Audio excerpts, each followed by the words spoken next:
Hi, and welcome to another economic commentary. I'm Stuart Bergman. Perspective is everything, or so we're told. So, what do past business cycles tell us about what's in store for the global economy today? And what can exporters do about it?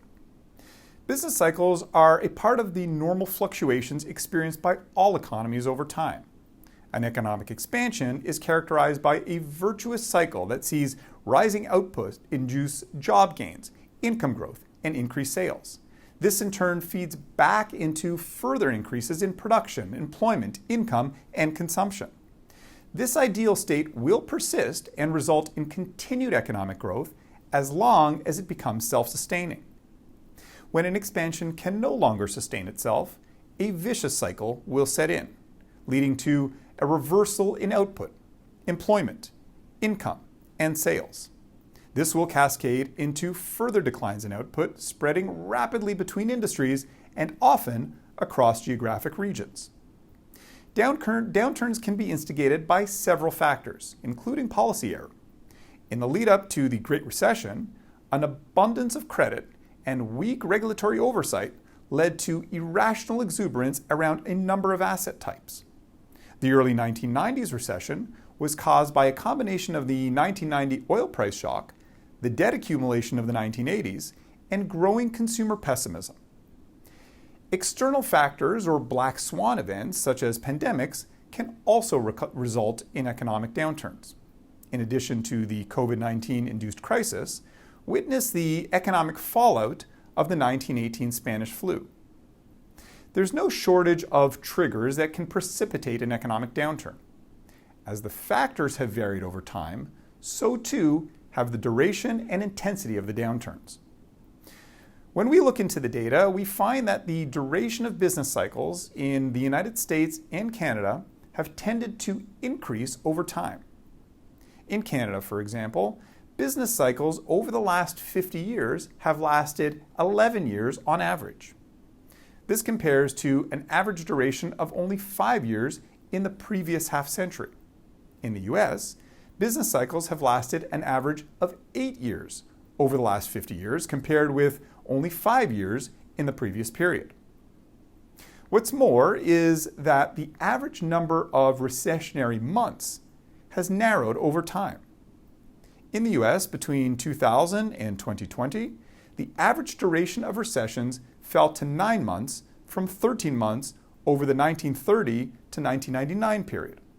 Similarly, in Canada, recessions lasted an average of 6 months between 2020 and between 2000 and 2020, compared to 16 months previously.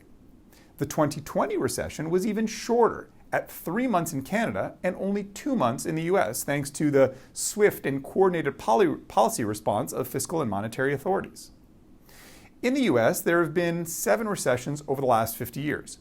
5 of those have occurred at the same time as recessions in Canada, so providing a high degree of co-movement between the business cycles of our two countries. The US and Canada had just come off one of their longest lasting business cycles of the last 4 decades, when COVID-19 interrupted more than 10 years of economic expansion.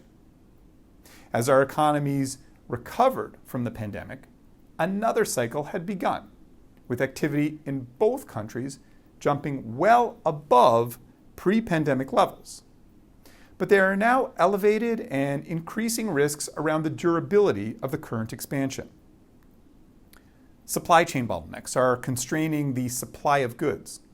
Russia's invasion of Ukraine has disrupted the flow of critical commodities, and resulting higher prices is eroding consumers' wealth and ability to spend, prompting key central banks to slam on the monetary brakes.